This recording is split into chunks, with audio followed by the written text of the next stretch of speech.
한국 교회에 문제가 많아도, 성도들에게 부족함이 많아도 하나님이 한국 교회와 함께 하심을 믿습니다. 저 자신을 보면 믿을 수밖에 없습니다. 저처럼 문제 많은 우리나라와도 주님이 함께 하심을 믿습니다. 이것이 믿어져야 세상에서 무너지지 않습니다. 세상이 너무 커 보입니까?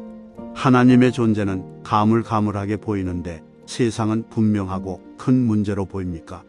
그렇다면 요한계시록을 읽고 또 읽어보기를 바랍니다. 그러면 세상에서 살아가면서도 머릿속에는 요한계시록의 장면들이 떠오를 것입니다. 그러면 세상이 더 이상 커 보이지도 두렵지도 않을 것입니다. 소아시아 7교회에게 말씀하시는 주님을 보면서 간절히 기도했습니다. 주여, 우리에게도 말씀하여 주옵소서. 소아시아 7교회 대부분은 책망을 들었습니다. 그런데 그 책망도 부러웠습니다. 주님이 저와 우리가 섬기고 있는 교회에 친히 말씀하신다면 책망이라도 감격할 것입니다. 이놈아, 정신 차려. 회개하고 돌이켜야 해. 이렇게 혼내실지라도 그것이 주님이 주신 말씀이라면 행복하지 않겠습니까? 당장 돌이키게 되지 않겠습니까? 우리의 문제는 주님의 음성이 들리지 않는다는 것입니다. 이 많은 교회를 주님이 다 아실까? 주님이 모든 교회에 일일이 말씀하실까? 그렇습니다. 이 사실을 믿어야 합니다. 이것이 요한계시록을 읽게 하시는 주님의 뜻입니다. 주님은 우리 개개인에게도 관심이 매우 많으십니다. 일일이 말씀하시고 구체적으로 말씀하십니다. 그 눈이 뜨여야 합니다. 저는 목회하면서 심각한 내적 갈등이 있었습니다. 목사인 제가 주님을 인격적으로 알지도 못하고 친밀하지도 못하면서 목회하는 것이 죄스러웠습니다. 제가 주님을 만나지 못해서 교회에 문제가 많고 교인들은 변화되지 않는다고 생각했습니다. 그래서 목회를 내려놓고 먼저 주님의 음성을 듣는 훈련, 주님과 동행하는 훈련을 받아야겠다고 생각했습니다. 그래서 교회를 사임하고 예수전도단의 예수제자 훈련학교 과정이나 예수원 같은 곳에 들어가서 주님을 만나고 친밀히 동행하는 법을 배우려고 했습니다. 그러나 하나님의 허락하심이 없었습니다. 하나님이 왜 막으실까 고민하다가 생각이 정리되었습니다. 하나님은 답답한 목회 현장을 떠나 산속의 수도원에 들어가는 것이 진정한 영성훈련은 아니라고 하시는 것이었습니다. 일상생활에서 예수제자 훈련학교를 받는 것이 진짜라는 생각이 들었습니다. 그때부터 영성수련원이나 수도원에서 하는 훈련, 예수제자 훈련학교 교재들을 물으므로 혼자서 영성을 수련하고 목회 현장에서 예수제자 훈련학교 과정을 훈련받으려 힘썼습니다. 매번 간절히 기도했습니다. 저를 이끌어 줄 사람이 없습니다. 주님이 직접 가르쳐 주소서. 기도했으니 성령님이 강사가 되어 주실 줄 믿고 홈스쿨링을 한 것입니다. 그러면서 깨달은 것, 배운 것, 경험한 것을 바탕으로 예수님의 사람, 제자 훈련 과정을 만들었고 예수 동행 읽기 사역을 시작했습니다. 이것은 일상생활에서 주님과 동행하는 훈련, 예수님의 제자로 자라가는 훈련을 받는 학교입니다. 영성수련이나 예수제자 훈련학교 과정은 좋은 훈련입니다. 그러나 대부분의 교인들은 그런 기회를 가질 수 없습니다. 그래서 주님은 저 같은 목사를 통하여 꼭 영성수련원에 들어가지 않아도 주님과 동행하는 훈련을 받을 수 있는 길을 가르쳐 주셨다고 생각합니다.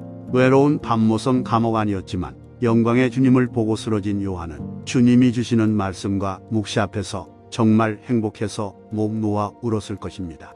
너는 혼자가 아니란다. 내가 있지 않니? 가슴을 헤집고 들어오는 그 음성에 심장이 터질 듯 했을 것입니다. 강원도 양양에서 진행된 사모 세미나에서 말씀을 전했을 때 한 사모님이 말씀해 주셨습니다.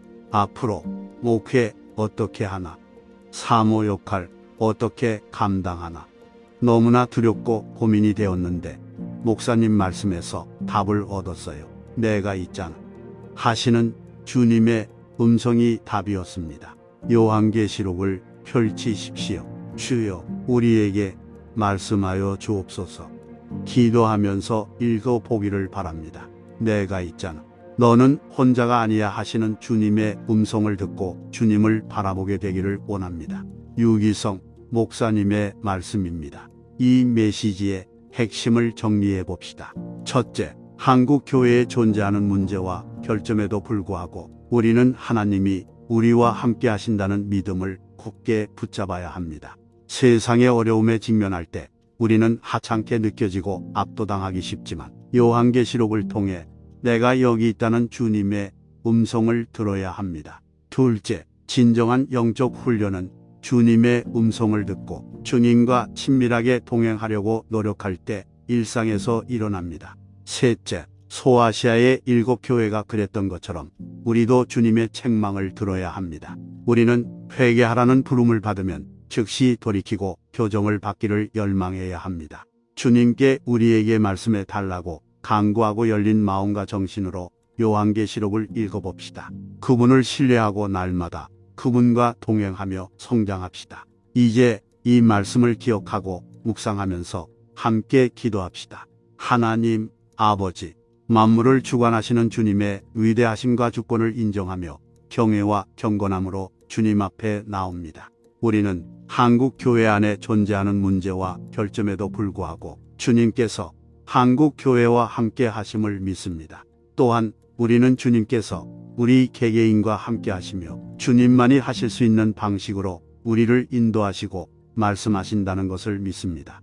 요한계시록으로 눈을 돌릴 때 주님께서 우리의 마음과 생각을 열어 주님의 메시지를 받아들이게 해주시기를 간구합니다.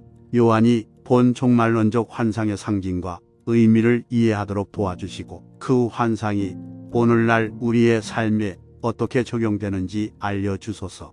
우리가 이 책을 읽는 동안 성령께서 우리를 인도하시고 이 책의 페이지를 통해 우리에게 말씀하시는 주님의 음성을 듣게 하옵소서. 우리는 우리가 완벽하지 않으며 성장하고 변화해야 할 부분이 많다는 것을 인정합니다. 우리가 주님의 뜻을 따르지 못하고 주님의 길에서 벗어났을 때 주님의 용서를 구합니다. 우리가 돌이켜 주님께서 정하신 방향으로 걸어갈 수 있도록 도와주시기를 기도합니다. 또한 최근 몇 년 동안 많은 도전에 직면한 한국 교회를 위해 기도합니다.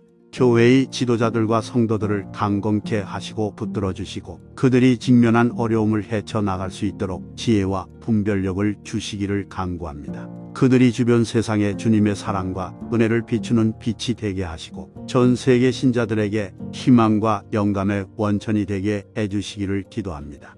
인생의 도전을 어떻게 헤쳐나갈지 몰라 방황하고 외로움을 느끼는 이들을 주님께 올려드립니다.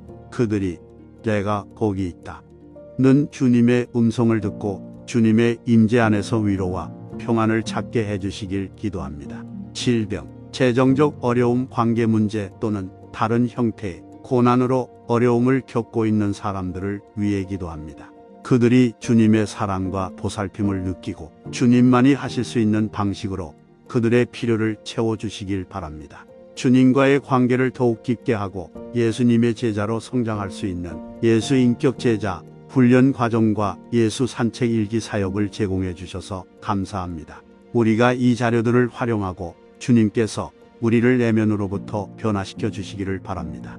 저희는 주님의 사랑과 은혜에 대한 충실한 증인이 되어 주님의 선하심과 자비를 잊지 않기를 기도합니다. 마지막으로 우리는 때때로 압도적이고 혼란스러워 보일 수 있는 세상을 주님께 올려드립니다. 주님의 평화가 모든 사람들의 마음을 다스리고 주님의 사랑이 지구 구석구석에 드러나기를 기도합니다. 전쟁, 기근, 자연재해 또는 다른 형태의 고난으로 고통받는 사람들을 위해 기도합니다. 그들이 당신의 임재를 느끼고 당신이 그들과 함께한다는 것을 알게 되기를 바랍니다. 이 모든 것을 우리 주님이시자 구세주이신 예수 그리스도의 귀한 이름으로 기도합니다. 아멘.